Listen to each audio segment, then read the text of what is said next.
নমস্কাৰ সকলোকে পুনৰবাৰ টিকে মাইণ্ডৰ অন্য এটা ৰাতিপুৱাৰ ধামাকাদাৰ খবৰলৈ স্বাগতম জনাইছো। অন্য দিনৰ দৰে আজিও আপোনালোকৰ বাবে দিনটোৰ কেইবাটাও গুৰুত্বপূৰ্ণ খবৰ লৈ আহিছো। ভিডিঅ'টো প্ৰথমৰ পৰা শেষলৈকে চাই থাকিব। আগবাইছো প্ৰথম খবৰটোৰ ফালে। প্ৰথম খবৰটো ওলাই পৰিছে আজি দিলীপ শইকীয়া ডাঙৰীয়াৰ ওপৰত। দিলীপ শইকীয়া ডাঙৰীয়াৰ ওপৰত বিৰোধী পাৰ্টিয়ে এফআইআৰ ৰুজু কৰিছিল, কিন্তু প্ৰায় 30 ঘণ্টা উকলি গ'ল, এতিয়ালৈকে এফআইআৰখন ৰেজিষ্টাৰ্ড নকৰিলে। অসম প্ৰশাসনে কিয় দিলীপ শইকীয়াৰ ওপৰত উঠা এফআইআৰ কপিটো ৰেজিষ্টাৰ্ড নকৰিলে, ইয়াক লৈ এতিয়া বিৰোধী পাৰ্টি শংকিত হৈ পৰিছে। দিলীপ শইকীয়া ডাঙৰীয়াৰ ওপৰত অভিযোগ উত্থাপিত হৈছিলে যে তেখেতে ভোট চুৰি কৰিবৰ কাৰণে আমাৰ অসমৰ 60টা সমষ্টিত মানুহক নিৰ্দেশনা প্ৰদান কৰিছে যে যোনে যোনে বিজেপি পাৰ্টিক ভোট নিদিয়ে তো তাৰ নামটো ভোটাৰ তালিকাৰ পৰা কৰ্তন কৰি দে, এনেধৰণৰ নিৰ্দেশনা দিয়াৰ কথা উল্লেখ কৰিছিলে বিৰোধী পাৰ্টিয়ে দিলীপ শইকীয়া ডাঙৰীয়াৰ ওপৰত। আৰু তাৰ কাৰণে দিলীপ শইকীয়া ডাঙৰীয়াৰ ওপৰত এফআইআৰ ৰুজু কৰা হৈছিলে বিৰোধী পাৰ্টিয়ে, কিন্তু এতিয়ালৈকে ৰেজিষ্টাৰেই নকৰিলে দিলীপ শইকীয়া ডাঙৰীয়াৰ ওপৰত দিয়া এফআইআৰখন। আগবাইছো ইয়াৰ পাছৰটো খবৰ ফালে। অসম কেবিনেটে সিদ্ধান্ত লৈছে যে জুবিন ন্যাসলৈ 5 কোটি টকাৰ বৰঙণি আগবঢ়াব এতিয়া অসম চৰকাৰৰ ফালৰ পৰা। জুবিন দাই ন্যায় পাওক নাপাওক, কিন্তু জুবিন দাৰ নামত এতিয়া ট্ৰাষ্ট আৰম্ভ হৈ গ'ল। জুবিন দাই ন্যায় পাওক নাপাওক, জুবিন দাৰ সৈতে কাম কৰা লোকসকলে কিন্তু এতিয়া ব্ৰেণ্ড খোলা ষ্টাৰ্ট কৰিলে। বেণ্ড মানে মিউজিক বেণ্ড খোলা ষ্টাৰ্ট কৰি দিলে। জুবিন দাৰ নামত কেতিয়া ফিল্ম বনোৱা হ'ব সেই সম্পৰ্কে ঘোষণা কৰি দিলে। পাব লাগিছিলে কি জুবিন দাই ন্যায়, কিন্তু এতিয়া পৰ্যন্ত জুবিন দাই ন্যায় লাভ কৰা নাই। জুবিন দাৰ যিসকল হত্যাকাৰী আছে তেওঁলোক ক'বলৈ গ'লে তেওঁলোকে এতিয়াও উপযুক্ত শাস্তি লাভ কৰা নাই। তো কি ক'ব এই সম্পৰ্কত কমেণ্ট ছেকশ্যনত জনাব। কিন্তু অসম চৰকাৰৰ ফালৰ পৰা জুবিন ন্যাসলৈ 5 কোটি টকাৰ বৰঙণি আগবঢ়োৱাৰ কথা উল্লেখ কৰিছে। আগবাইছো ইয়াৰ পাছৰ খবৰ ফালে। ইয়াৰ পাছৰ খবৰটো ওলাই পৰিছে বিহাৰৰ পৰা। বিহাৰত বৰ আচৰিত ঘটনাবিলাক হৈ থাকে। বিহাৰৰ জুৱেলাৰী শ্বপত এতিয়া কেইটামান সামগ্ৰী পৰিধান কৰি যাব নোৱাৰিব আপোনালোকে। আপুনি যেনিবা বিহাৰত জুৱেলাৰী শ্বপত কিবা ক্ৰয় কৰিবলৈ গ'ল, তো জুৱেলাৰী শ্বপত সোমোৱাৰ আগত আপোনালোকে কিছুমান বস্তু খুলি থৈ যাব লাগিব, তেতিয়াহে আপোনালোকে জুৱেলাৰী শ্বপৰ ভিতৰত সোমাব পাৰিব। সেই বস্তু কেইটা যেনে আপোনালোকে বুৰখা পৰিধান কৰিব নোৱাৰিব, মাস্ক পৰিধান কৰিব নোৱাৰিব, হেলমেট পৰিধান কৰিব নোৱাৰিব, আৰু তাৰ লগতে ছোৱালীসকলে যিসকল নেকি মুছলিম ছোৱালী আছে, মুছলিম ছোৱালীসকলে বুৰখাৰ পৰিৱৰ্তে যে তেওঁলোকে পিন্ধে, তো সেই সাজপাৰযোৰ তেওঁলোকে পৰিধান কৰি যাব নোৱাৰিব। এতিয়া এই নিয়মটো কিয় বনাইছে বিহাৰৰ জুৱেলাৰী শ্বপসমূহে তেওঁলোকে জানে। আপোনালোকে কি ক'ব কমেণ্ট ছেকশ্যনত জনাব। খবৰটো খুবেই ভাইৰেল হৈ আছিলে, ভাবিলোঁ আপোনালোকক জনাই দিওঁ। আগবাইছো ইয়াৰ পাছৰ খবৰটোৰ ফালে। খবৰ ওলাই পৰিছে নিৰ্বাচনৰ ওপৰত, পলিটিক্সৰ খবৰ ওলাই পৰিছে। খবৰ ওলাইছে ৰাইজৰ দলৰ সৈতে এতিয়া হাত মিলাব বোলে চেয়াৰমান আলী আহমেদে। খবৰ লোৱা অনুসৰি অখিল গগৈৰ সৈতে হাত মিলাব চেয়াৰমান আলী আহমেদে। 11 জানুৱাৰীত ৰাইজৰ দলত যোগদান কৰাৰ সম্ভাৱনা বাঘবৰৰ বিধায়কজনৰ। মানে এইবাৰ ইলেকশ্যন কি যে হ'ব তাৰ কোনো ঠিক নাই। বিজেপি যাব কংগ্ৰেছত, কংগ্ৰেছ যাব বিজেপিত, মানে উল্টা পালত পুলত মানে হৈ আছে। গতিকে হোপফুলি ভালদৰে ইলেকশ্যনটো হৈ গ'লেই হ'ল। আৰু আগবাইছো ইয়াৰ পাছৰটো খবৰ ফালে। খবৰ ওলাই পৰিছে টাটা গ্ৰুপ অফ কোম্পানীৰ ওপৰত। টাটাই বনোৱা ষ্টীল এতিয়া ব্যৱহাৰ কৰিছে ইংলেণ্ডত। ইংলেণ্ডৰ ৰেলৱে চিৰিসমূহ এতিয়া টাটাই নিৰ্মাণ কৰাৰ কথা ওলাই পৰিছে। মানে আমাৰ ভাৰতৰ ৰেলৱেবিলাকতো আমাৰ ভাৰতৰ কোম্পানীবিলাকে বনায়, তাৰ উপৰিও টাটাই এতিয়া ইংলেণ্ডত আধিপত্য স্থাপন কৰিছে। ইংলেণ্ডৰ ৰেলৱে ট্ৰেকৰ চিৰিসমূহ টাটাই নিৰ্মাণ কৰিছে। টাটা ষ্টীলে নিৰ্মাণ কৰিছে ইংলেণ্ডৰ ৰেলৱে ট্ৰেকসমূহ। গতিকে আমাৰ ভাৰতবাসীৰ কাৰণে এইটো এটা প্ৰাউড মমেণ্ট, যি সময়ত নেকি ভাৰতৰ বাহিৰত নিৰ্মিত হোৱা বস্তু আমি ভাৰতীয়বিলাকে ব্যৱহাৰ কৰি আছোঁ, সেই একেটা সময়তে আকৌ আমাৰ ভাৰতৰ বাহিৰত হোৱা বস্তুবিলাক নিৰ্মাণ কৰি আছে। চাওকচোন আপোনালোকে। তো ৰতন টাটা আমাৰ মাজত নাই, কিন্তু তাৰ পাছতো ৰতন টাটাই আমাৰ ভাৰতৰ সন্মান উচ্চ কৰিব পৰা কিছুমান কাম কৰি গৈছে। আগবাইছো ইয়াৰ পাছৰটো খবৰ ফালে। আমাৰ অসম চৰকাৰৰ বাঢ়ি গৈছে ঋণৰ বোজা। ইটোৰ পাছত সিটো ঋণ লৈ পেলাইছে অসম চৰকাৰে। এইবাৰ আকৌ খবৰ ওলাই পৰিছে 13 জানুৱাৰীত আকৌ প্ৰায় 1000 কোটি টকাৰ ঋণ ল'বলৈ গৈ আছে অসম চৰকাৰে। খবৰ লোৱা অনুসৰি 13 জানুৱাৰীত পুনৰ ঋণ ল'ব ৰাজ্য চৰকাৰে। পুনৰ 1000 কোটি টকাৰ ঋণ ল'ব ৰাজ্য চৰকাৰে। 6 জানুৱাৰীত 1000 কোটি টকাৰ ঋণ লৈছিলহে, এটা 13 জানুৱাৰীত আকৌ 1000 কোটি টকাৰ ঋণ ল'ব মুখ্যমন্ত্ৰী হিমন্ত বিশ্ব শৰ্মাদেৱে। গতিকে মানে উন্নয়নমূলক কাম যেহেতু কৰিবলৈ আৰম্ভ কৰিছে গতিকে ঋণৰ ওপৰত ঋণ এতিয়ালৈকে যে কিমান কোটি টকাৰ ঋণ ললে তাৰ কোনো ঠিক নাই আৰু এই ঋণ পৰিশোধ কৰিবৰ কাৰণে অসমক যেন কিমান বছৰ লাগিব তাৰ কোনো ঠিক নাই কংগ্ৰেছৰ তুলনাত বিজেপি পাৰ্টিয়ে যথেষ্ট পৰিমাণৰ বেছিকৈ ঋণসমূহ লবলৈ লৈছে আগবাইছো ইয়াৰ পাছৰ খবৰ ফালে আহি আছে ২৬ৰ বিধানসভা নিৰ্বাচন ২৬ৰ বিধানসভা নিৰ্বাচনৰ পূৰ্বে প্ৰত্যেকটো পাৰ্টিয়ে সংকল্প পত্ৰ বা প্ৰতিশ্ৰুতি পত্ৰ আপোনালোকৰ কাৰণে উলিয়াই প্ৰত্যেকটো ৰাজনৈতিক দলে উলিয়াই যে আমি কি কাম কৰিম আগন্তুক 5 বছৰত যদিহে আপোনালোকে আমাক নিৰ্বাচিত কৰে ঠিক তেনেকৈ প্ৰত্যেকটো ৰাজনৈতিক দলেই সংকল্প পত্ৰই হওক বা প্ৰতিশ্ৰুতি পত্ৰই উলিয়ায় এইবাৰ আপোনালোকে বিজেপি পাৰ্টিক পৰামৰ্শ দিব পাৰিব যে কি কাম কৰিব লাগে আগন্তুক 5 বছৰত তাৰ কাৰণে এটা মোবাইল নম্বৰ জাৰি কৰিছে সেই মোবাইল নম্বৰটোত আপোনালোকে মিছড কল মাৰি আপোনালোকৰ পৰামৰ্শ দিব পাৰে বিজেপিক মোবাইল নম্বৰটো জনাই দিছো মোবাইল নম্বৰটো হৈছে 7002126126 এই নম্বৰটোত আপোনালোকে কেৱল এটা মিছ কল মাৰক আৰু তাৰ পাছতে আপোনালোকক কন্টাক্ট কৰা হ'ব আৰু তাৰ পাছত আপুনি পৰামৰ্শ দিব পাৰিব যে বিজেপিয়ে আগন্তুক 5 বছৰত কি কাম কৰিলে অসমবাসীৰ কাৰণে ভাল হ'ব আৰু সেই মৰ্মে বিজেপিয়ে এইবাৰ ৰাইজৰ মতামত অনুসৰি বিজেপিয়ে এইবাৰ সংকল্প পত্ৰ বনাব বুলি জনাইছে কিন্তু ৰাইজে বহুতো সংকল্প নলোৱা সংকল্পও তেওঁলোকে কৰি পেলাইছে যেনে কাখনক বিৰোধিতা কৰিছিলে তেওঁলোকে গৃহীত কৰিলে মানে নহয় তাৰ পাছতো এনেকুৱা বহুতো মানে সংকল্প মানে ৰাইজে বিচৰা নাই কিন্তু তেওঁলোকে পালন কৰিছে সেইবিলাকে বেয়া আগবাইছো ইয়াৰ পাছৰটো খবৰ ফালে গৌৰৱ গগৈৰ আছে পাকিস্তানৰ সৈতে লিংক এই খবৰটো হয়তো আপোনালোকে শুনি থকা 6-7 মাহ পাৰ হৈ গ'ল বেছি হ'ল হয়তো আপোনালোকে শুনি থকা যে গৌৰৱ গগৈৰ পাকিস্তানৰ সৈতে সম্পৰ্ক আছে গৌৰৱ গগৈ হৈছে এজন পাকিস্তানৰ এজেণ্ট মুখ্যমন্ত্ৰী হিমন্ত বিশ্ব শৰ্মাদেৱে এটা এছআইটিৰ দল গঠন কৰিছিলে যিটো দলে গৌৰৱ গগৈ ডাঙৰীয়াৰ ওপৰত ইনভেষ্টিগেশ্যন চলাইছিলে যে তেখেতৰ কেনেকৈ সম্পৰ্ক আছে পাকিস্তানৰ সৈতে এছআইটিয়ে ৰিপৰ্টটো দাঙি ধৰিলে মুখ্যমন্ত্ৰী হিমন্ত বিশ্ব শৰ্মাদেৱক কিন্তু তাৰ পাছতো মুখ্যমন্ত্ৰী হিমন্ত বিশ্ব শৰ্মাদেৱে গৌৰৱ গগৈ ডাঙৰীয়াৰ বিৰুদ্ধে থকা ৰিপৰ্টসমূহ ৰাজহুৱা কৰা নাই এতিয়া এই সম্পৰ্কত মুখ্যমন্ত্ৰী ডাঙৰীয়াই কৈছে গৌৰৱ গগৈৰ পাকিস্তান লিংক সন্দৰ্ভত মুখ্যমন্ত্ৰী হিমন্ত বিশ্ব শৰ্মাদেৱে কৈছে যে জানুৱাৰীতে এছআইটিয়ে দাখিল কৰিব গৌৰৱ গগৈৰ পাকিস্তান লিংক সন্দৰ্ভত চাৰ্জশ্বিট 15 পৰা 18 জানুৱাৰী অথবা 24 পৰা 31 জানুৱাৰী দাখিল কৰা হ'ব চাৰ্জশ্বিটখন নাজানো আৰু কিয় ইমান দেৰি লগাইছে গৌৰৱ গগৈ ডাঙৰীয়াৰ সৈতে সম্পৰ্ক থকা চাৰ্জশ্বিটখন দাখিল কৰিবৰ কাৰণে মানে ইলেকশ্যনৰ আগলৈকে লৈ আছে ইলেকশ্যনৰ আগত এটা ইস্যু হ'ব লাগিব না ডাঙৰ বৰ সাংঘাতিক মানুহ কিন্তু হিমন্ত বিশ্ব শৰ্মাদেৱ আগবাইছো ইয়াৰ পাছৰটো খবৰ ফালে হঠাতে কংগ্ৰেছ পাৰ্টিয়ে যোৰহাটলৈ আহিলে কংগ্ৰেছৰ বিভিন্নজন নেতা যোৰহাটত আহি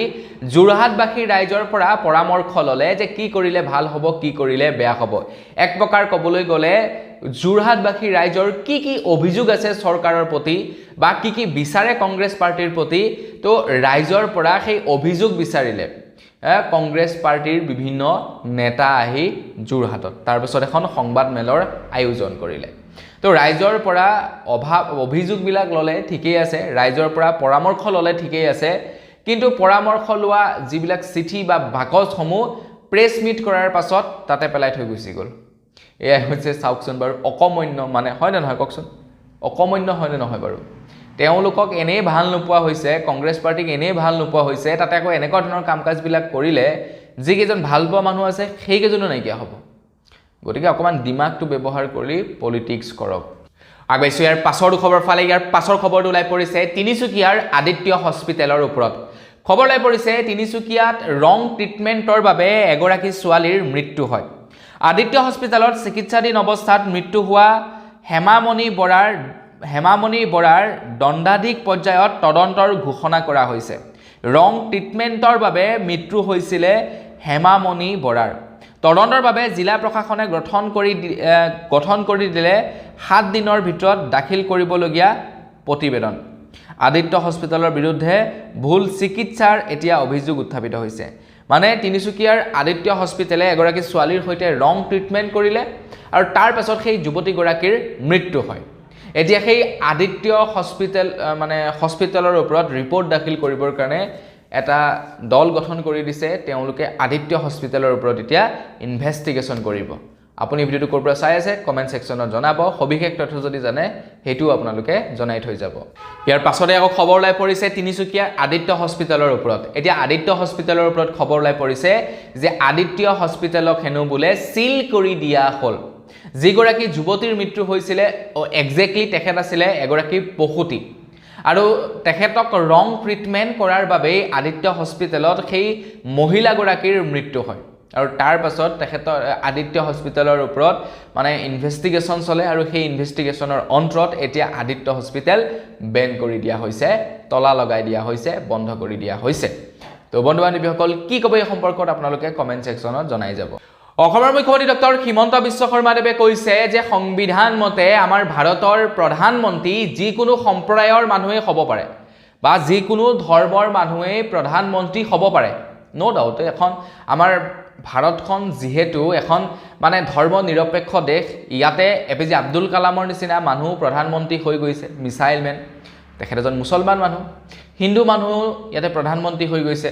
তো অসমৰ মুখ্যমন্ত্ৰী ডক্টৰ হিমন্ত বিশ্ব শৰ্মাদেৱে কৈছে যে আমাৰ ভাৰতবৰ্ষত সংবিধান অনুসৰি যিকোনো মানুহে প্ৰধানমন্ত্ৰী হ'ব পাৰে কিন্তু যিহেতু ভাৰত এখন হিন্দু সভ্যতাৰ দেশ সেইবাবে হিন্দু হ'ব প্ৰধানমন্ত্ৰী সেইবাবে ভাৰতত হিন্দু মানুহে হ'ব প্ৰধানমন্ত্ৰী তেখেত বৰ বেছিকৈ হিন্দুত্ববাদী হৈ যোৱা নাই নে বিজেপিলৈ অহাৰ পাছত কংগ্ৰেছত থকাৰ সময়ত কিন্তু তেনেকুৱা তেখেতে এনেকুৱা নাছিলে মানে বিজেপিলৈ অহাৰ পাছত তেখেত বেছিয়ে হিন্দুত্ববাদী হৈ গ'লো আগবাইছোঁ ইয়াৰ পাছৰ খবৰ ফালে আমাৰ অসমত নিৰ্মাণ কৰা হ'ল প্ৰথমটো উপগ্ৰহ যিটোৰ নাম ৰাখিছে লাচিত 1 খবৰ লোৱা অনুসৰি মহাকাশলৈ প্ৰেৰণ কৰা হ'ব অসমত নিৰ্মিত প্ৰথমটো কৃত্ৰিম উপগ্ৰহ যাৰ নাম ৰাখিছে লাচিত 1 গুৱাহাটীস্থিত অসম ডন বস্কো বিশ্ববিদ্যালয়ে নিৰ্মাণ কৰিছে উপগ্ৰহটো 12 জানুৱাৰীত শ্ৰীহৰিকোটাৰ সতীশ ধানবৰ মহাকাশ কেন্দ্ৰৰ পৰা কৃত্ৰিম উপগ্ৰহটো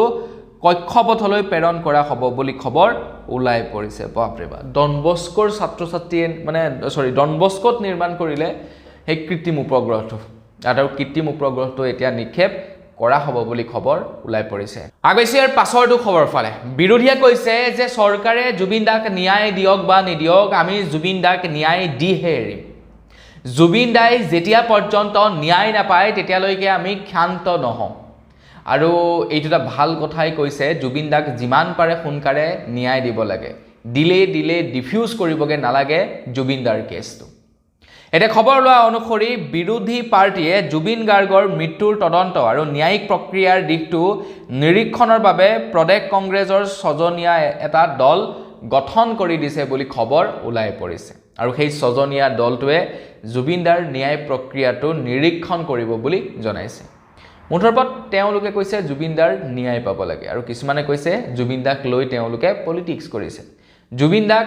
ন্যায় বিচৰাটো যদি পলিটিক্স কৰা হয় মোৰ মতে প্ৰত্যেকজন অসমীয়াই পলিটিক্স কৰিব লাগে আগবাইছোঁ ইয়াৰ পাছৰটো খবৰ ফালে খবৰ ওলাই পৰিছে দিলীপ শইকীয়া ডাঙৰীয়াৰ ওপৰত দিলীপ শইকীয়া ডাঙৰীয়াৰ ওপৰত অখিল গগৈ ডাঙৰীয়াদেৱে অভিযোগ উত্থাপিত কৰিছে যে য'ত নেকি বিজেপি মানুহক ভোট নিদিয়ে তো ত'ত সেই মানুহবিলাকক ভোটাৰ তালিকাৰ পৰা নাম কৰ্তন কৰি দিব লাগে আৰু তাৰ কাৰণে 60টা সমষ্টিত দায়িত্ব অৰ্পণ কৰিছে দিলীপ শইকীয়া ডাঙৰীয়াই বিজেপিৰ বিভিন্নজন মানুহক এই তথ্য উল্লেখ কৰিছে অসমৰ বিধায়ক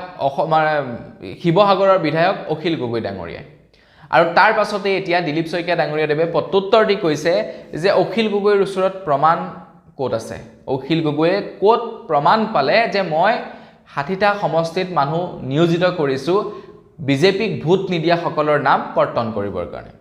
এতিয়া অখিল গগৈ ডাঙৰীয়াই কৈছে যে আপুনি যিটো ভিডিঅ' কনফাৰেন্সত কথা পাতিছিলে তো সেই ভিডিঅ' কনফাৰেন্সটোতে আপুনি কৈছিলে এটা মেইন কথা হৈ গ'ল দিলীপ শইকীয়া ডাঙৰীয়া যদি প্ৰকৃততে নায়ে কোৱা ভিডিঅ' কনফাৰেন্সটো দি দিব লাগে ৰাজহুৱা কৰি দিব লাগে লেঠা খতম এটো যে সত্যতা ওলাই পৰিব হয় নে নহয় কি কয় কমেণ্ট ছেকশ্যনত জনাব মানে অখিল গগৈ ডাঙৰীয়াই কৈছে যে মই ভিডিঅ' কনফাৰেন্সত দেখিছোঁ আপুনি 60জন মানুহক দায়িত্ব অৰ্পণ কৰিছে যিবিলাক মানুহে নেকি বিজেপিক ভোট নিদিয়ে সেইবিলাক মানুহৰ নাম কৰ্তন কৰিবলৈ দিলীপ শইকীয়া ডাঙৰীয়াই কৈছে মই ক'ত ক'লোঁ প্ৰমাণ দিয়া এটা দিলীপ শইকীয়া ডাঙৰীয়াৰ ওচৰত সেই ভিডিঅ' ৰেকৰ্ডিংটো আছে ভিডিঅ' কনফাৰেন্সৰ গতিকে সেইটো দেখোন দি দিলেই হৈ গ'ল সত্যতা ওলাই পৰিব আগবাইছোঁ ইয়াৰ পাছৰটো খবৰ ফালে খবৰ ওলাই পৰিছে 26 জানুৱাৰীৰ পৰা অনুষ্ঠিত হ'ব সংসদৰ বাজেট অধিৱেশন 28 জানুৱাৰী 26 নহয় 28 জানুৱাৰীৰ পৰা আৰম্ভ হ'ব সংসদৰ বাজেট অধিৱেশন দুটা পৰ্যায়ৰ অনুষ্ঠিত হ'ব অধিৱেশন প্ৰথম পৰ্যায়ৰ অধিৱেশন 28 জানুৱাৰীৰ পৰা 13 ফেব্ৰুৱাৰীলৈ চলিব দ্বিতীয় পৰ্যায়ৰ অধিৱেশন 9 মাৰ্চৰ পৰা 2 এপ্ৰিললৈ অনুষ্ঠিত হ'ব অহা 1 ফেব্ৰুৱাৰীত দাখিল কৰা হ'ব কেন্দ্ৰীয় বাজেটখন মানে প্ৰত্যেক বছৰে ফেব্ৰুৱাৰী মাহত বাজেট দাখিল কৰা হয় আৰু প্ৰত্যেক বছৰে ফেব্ৰুৱাৰী মাহত আমাৰ কাৰণে ভাল খবৰ ওলায় আৰু আন কি বছৰৰ দৰে এইবাৰো আপোনালোকৰ কাৰণে বাজেট ঘোষণা কৰা হ'ব ফেব্ৰুৱাৰী মাহতে গতিকে দেখা যাওক হোপছো আমাৰ কাৰণে ভাল কিবা খবৰ ওলাই পৰক আগবাইছো ইয়াৰ পাছৰটো খবৰ ফালে খবৰ লাই পৰিছে আজি অৰ্থাৎ দেওবাৰ নহয় জানো তো আজি ৰং মহলত ভূমি পূজন কৰা হ'ব গুৱাহাটী উচ্চ ন্যায়ালয়ৰ নতুন কোৰ্টখনৰ খবৰ অনুসৰি দেওবাৰে ৰং মহলত ভূমি পূজন গুৱাহাটী উচ্চ ন্যায়ালয় উত্তৰ গুৱাহাটীলৈ স্থানান্তৰিত হ'ব উচ্চ ন্যায়ালয় নিৰ্মাণ কৰা হ'ব উচ্চ ন্যায়ালয় জুডিচিয়েল টাউনশ্বিপ আধাৰশিলা স্থাপন কৰিব উচ্চতম ন্যায়ালয়ৰ মুখ্য ন্যায়াধীশ সূৰ্যকান্তে এই নিৰ্মাণ কাৰ্যত ব্যয় হ'ব প্ৰায় 489 কোটি টকা এতিয়া প্ৰায় সংখ্যক লোকে কিন্তু ইয়াৰ বিৰোধিতা কৈছিলে যে গুৱাহাটী উচ্চ ন্যায়ালয়খন উত্তৰ গুৱাহাটীলৈ নিব নালাগে কিন্তু তাৰ পাছতো চৰকাৰে সকলোৰে মানে কথা কাউকান কৰি লৈ যাব লৈছে আগবাইছো ইয়াৰ পাছৰটো খবৰ ফালে খবৰ লাই পৰিছে মুখ্যমন্ত্ৰী জীৱন প্ৰেৰণা আঁচনিৰ ওপৰত খুব সোনকালে জীৱন প্ৰেৰণা আঁচনিৰ 25,000 টকা প্ৰদান কৰিব বুলি জনাইছে মন্ত্ৰী হিমন্ত বিশ্ব শৰ্মাদেৱে জনোৱা অনুসৰি 2025 চনৰ চৰকাৰী মহাবিদ্যালয় আৰু বিশ্ববিদ্যালয়ৰ স্নাতকসকলে খুব সোনকালে 25,000 টকাৰ এককালীন সাহায্য লাভ কৰিব বুলি জনাইছে মানে তেওঁলোকক প্ৰতিযোগিতামূলক পৰীক্ষালৈ মানে আগ্ৰহ বৃদ্ধি কৰা শিক্ষাৰ পৰা কৰ্মজীৱনীলৈ মানে তেওঁলোক ৰূপান্তৰিত কৰা কিছু বুজা তেওঁলোকৰ জীৱনৰ পৰা চাক্ৰ তো এইবিলাক লক্ষ্যৰে জীৱন প্ৰেৰণা আঁচনি মুকলি কৰিছিলে খুব সোনকালে জীৱন প্ৰেৰণা আঁচনিৰ 25,000 টকাটো দিয়া হ'ব বুলি জনাইছে মানে 2025 চনত যিসকলে ডিগ্ৰী পাছ কৰিছিলে তেওঁলোকক এই পইচা দিয়া হ'ব আগবাইছো একেবাৰে শেষৰটো খবৰ ফালে আমাৰ অসমত এতিয়া দুৰ্নীতি কৰি বাছি যাব নোৱাৰে 2025 চনত প্ৰায় 100% অভিযোগনামা দাখিল কৰা হৈছে দুৰ্নীতিৰ প্ৰতি পুৰা শূন্য সহনশীল ব্যৱস্থা হাতত লৈছে অপাৰেচন চলাইছে ৭৪টা অভিযোগনামা আহিছিলে 32টা চৰকাৰী চাকৰিয়ালক আটক কৰা হৈছে আৰু 29 ট্ৰেপ অপাৰেচন চলাইছে এইবাৰ দুৰ্নীতি নিবাৰক শাখাই মুঠৰ ওপৰত দুৰ্নীতি কৰি অসমত মানুহ হাৰি যাব নোৱাৰে তো বন্ধুবান্ধৱীসকল বস আজিৰ ভিডিঅ' জনাবলৈ খবৰ ইমান কেইটা আছিল খবৰকেইটা জানি কেনে পালে কমেণ্ট ছেকশ্যনত জনাব যদি ভাল লাগিলে লাইক এটা কৰি দিব চেনেলটো ছাবস্ক্ৰাইব কৰা নাই ছাবস্ক্ৰাইব কৰি ল'ব পুনৰ লগ পোৱাৰ সজলে বিদায় মাগিছোঁ ধন্যবাদ জয় অসম